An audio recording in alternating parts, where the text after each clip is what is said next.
माननीय रघुनंदन राव जी। అధ్యక్ష, రైల్వే పద్ధతులపై మాట్లాడేందుకు అవకాశం కల్పించినందుకు ధన్యవాదాలు అధ్యక్ష.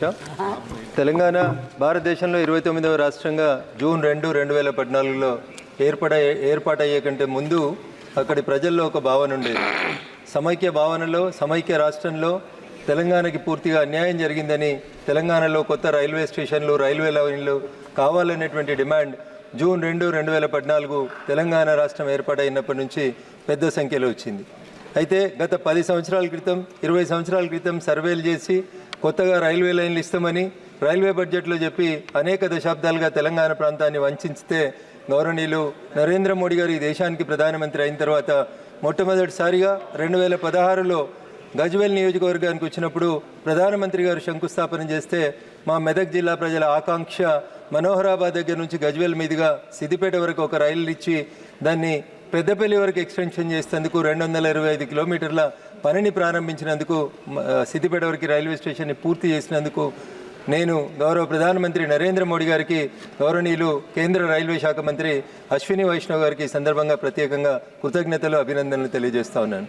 1980లో ఇందిరాగాంధీ గారు మెదక్ పార్లమెంట్ నియోజకవర్గం నుంచి పోటీ చేసినప్పుడు మెదక్ రైలు ఇస్తానని చెప్పి మర్చిపోతే గౌరవనీయులు అశ్విని వైష్ణవ్ గారు 2022వ సంవత్సరంలో 17.2 రైల్వే లైన్ల 17.2 కిలోమీటర్ల రైల్వే లైన్ పూర్తి చేసి మెదక్ రైలు ఆకాంక్షను నెరవేర్చినందుకు నేను మరొకసారి మా రైల్వే మంత్రి గౌరవనీయులు అశ్విని వైష్ణవ్ గారిని సందర్భంగా ప్రత్యేకంగా అభినందిస్తూ, కొత్తగా ఏర్పాటైనటువంటి రాష్ట్రం తెలంగాణ కాబట్టి అధ్యక్ష, మీ ద్వారా నేను గౌరవ రైల్వే మంత్రి గారికి చేసేటువంటి విజ్ఞప్తి, తెలంగాణలో అనేక కొత్త రైల్వే లైన్లకి ఇప్పటికే సర్వే పూర్తి అయింది కాబట్టి దయించి కొత్తగా రైల్వే లైన్లు పూర్తి అయినటువంటి, సర్వే పూర్తి అయినటువంటి ఆ కొత్త రైలు అన్నింటినీ కూడా వెంటనే మంజూరు చేయాలని చెప్పి నేను మీ ద్వారా గౌరవ రైల్వే మంత్రి గారికి సందర్భంగా విజ్ఞప్తి చేస్తూ, ముఖ్యంగా బాగా వెనుకబడినటువంటి జిల్లా అని చెప్పేటువంటి జిల్లా తెలంగాణలో ఆదిలాబాద్ జిల్లా, అడవులు ఉన్నటువంటి జిల్లా, అడవి బిడ్డలు ఎక్కువ ఉన్నటువంటి జిల్లా.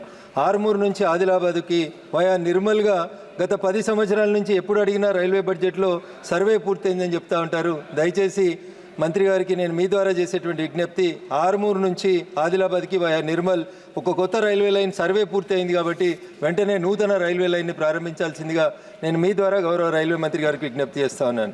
అదేవిధంగా కరీంనగర్ జిల్లా తెలంగాణ ఉద్యమానికి ఊపిరులూదినటువంటి జిల్లా. ఈ జిల్లాలోంచి కరీంనగర్ నుంచి హసన్పర్తి వరకు ఒక కొత్త రైల్వే లైన్ కావాలనేటువంటి డిమాండ్ చాలా కాలం నుంచి ఉంది అధ్యక్ష. ఈ డిమాండ్ని కూడా గౌరవ రైల్వే మంత్రి గారు సహృదయంతో అర్థం చేసుకొని స్పందించాలని విజ్ఞప్తి చేస్తూ ఉన్నాను.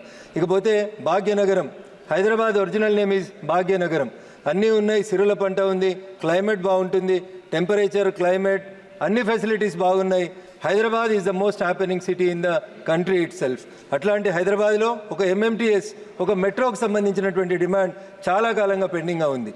భారత ప్రభుత్వం ఎంఎంటీఎస్ 2వ దశ కోసం అని చెప్పి తన వంతుగా వాటా కింద 1458 కోట్లకు గాను 1204 కోట్లను రిలీజ్ చేస్తే రాష్ట్ర ప్రభుత్వం ఇంకా తన వాటాని రిలీజ్ చేయని కారణం చేత ఎంఎంటీఎస్ కొంత పెండింగ్లో ఉంది. కాబట్టి గౌరవ మంత్రి గారు వెంటనే జోక్యం చేసుకొని రాష్ట్ర ప్రభుత్వం నుంచి ఆ నిధులు వచ్చేలా చూసి ఎంఎంటీఎస్ 2వ దశను విస్తరించాలని విజ్ఞప్తి చేస్తా ఉన్నాను. అదే రకంగా మెట్రో, హైదరాబాద్ మెట్రో చాలా వేగంగా విస్తరిస్తున్నటువంటి మెట్రో, పబ్లిక్కి చాలా సౌకర్యంగా ఉన్నటువంటి మెట్రో. దాన్ని ఆసియా ఖండంలోని అతిపెద్ద పారిశ్రామిక వాడైనటువంటి నేను ప్రాతినిధ్యం వహిస్తున్న మెదక్ పార్లమెంట్లోని పటాన్ చెరువు, అదే రకంగా సంగారెడ్డి అనేటువంటి జిల్లా కేంద్రం వరకు ఆ మెట్రోని ఎక్స్టెన్షన్ చేయాలని చెప్పి గౌరవ మంత్రి గారికి మీ ద్వారా విజ్ఞప్తి చేస్తూ, నా పక్కనే మా సీనియర్ ఎంపీ గారు మల్కాజిగిరి నియోజకవర్గానికి ప్రాతినిధ్యం వహిస్తున్నటువంటి మా సహచర ఎంపీ ఈటల రాజేందర్ గారు ఉన్నారు. హైదరాబాద్లో, సికింద్రాబాద్లో ఉన్నటువంటి అన్ని రైల్వే లైన్లు, అన్ని రైల్వే స్టేషన్లు కూడా మల్కాజిగిరి సికింద్రాబాద్ రైల్వే ప్రాంతంలోనే ఉంటాయి. కానీ ఇక్కడ మెట్రో ఎక్స్టెన్షన్ కోసం చాలా కాలం నుంచి ప్రజల నుంచి ఉన్నటువంటి డిమాండ్లు మాత్రం పూర్తి కావట్లేదు అధ్యక్ష. మీ ద్వారా నేను గౌరవ మంత్రి గారికి చేసేటువంటి విజ్ఞప్తి, సికింద్రాబాద్ నుంచి మేడ్చల్ వరకు, అదే రకంగా జూబ్లీ బస్ స్టేషన్ నుంచి షామీర్పేట వరకు, అదే రకంగా ఎల్బీ నగర్ నుంచి హయత్ నగర్ వరకు ఈ మెట్రో రైల్ ఎక్స్పాన్షన్ కోసం వెంటనే గౌరవ మంత్రి గారు జోక్యం చేసుకొని, కేంద్ర ప్రభుత్వానికి డిపిఆర్లు వచ్చినాయి కాబట్టి దయచేసి వెంటనే 50-50 రేషియో లోపల ఈ మెట్రో ఎక్స్పాన్షన్ చేసి భాగ్యనగరం మరింత వేగంగా అభివృద్ధి చెందేందుకు సహకరించాలని నేను గౌరవ మంత్రి గారికి మీ ద్వారా విజ్ఞప్తి చేస్తా ఉన్నాను. అంతేకాకుండా అధ్యక్ష, చాలా కాలం క్రితం తెలంగాణలో నేను ప్రాతినిధ్యం వహిస్తున్నటువంటి మెదక్ పార్లమెంట్లో ఒక రైల్వే యాక్సిడెంట్ అయింది. అయ్యా, ఒక రైల్వే యాక్సిడెంట్ అయింది. 23 మంది స్కూల్ పిల్లలు दो मिनट अध्यक्ष, 2 मिनट। नया नया जीत के आया सांसद, नया नया राज्य से आया, जरा 2 मिनट बात करने के लिए मौका दीजिए सर। सर, तेलंगाना में मैं जो कॉन्स्टिट्यूंसी से रिप्रेजेंट कर रहा हूँ, मेदक पार्लियामेंट कॉन्स्टिट्यूंसी में एक एक्सीडेंट हुआ। The name of that spot is Masaipet. Honorable Minister should pay an attention, sir. There an ROB and RUB has been constructed at Masaipet. But unfortunately, the RUB level is very much low when compared with the national highway, sir. Every time, whenever there is a small rainfall, the water stagnancy is going on. So the traffic jam is also going on, sir. So kindly pay attention on ROBs and RUBs, which were already sanctioned for the state of Telangana. The Telangana state government is not ready to spend the money on the railway ROBs and RUBs, where the local roads has to be connected with the ROBs and RUBs, sir. So I request the Honorable Minister that I represent a parliament constituency of Medak Parliament. Earlier it was represented by Srimati Indira Gandhi ji. So there is a long pending demand in Chegunta. There is a railway station, sir.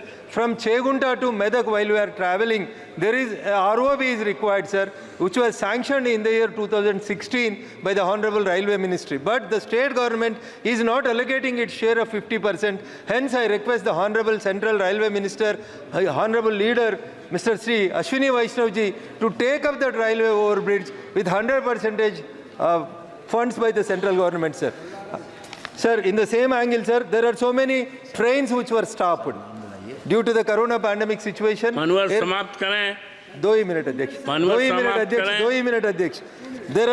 There are so many trains were used to be stopped while traveling from Hyderabad to Nizamabad and Hyderabad to Siddipet, sir. So my request to the Honorable Minister is, the trains which were used to be stopped before Corona, I kindly request you to stop all those trains in those regular stations after the Corona pandemic situation is completed. Lastly, sir, Adhyaksh Mahoday, last word, sir. The central road for Hyderabad, sir, which is a growing city of Hyderabad, sir. The complete survey has been taken up and the road has been completed. The work has been given for 8,000 crores to the central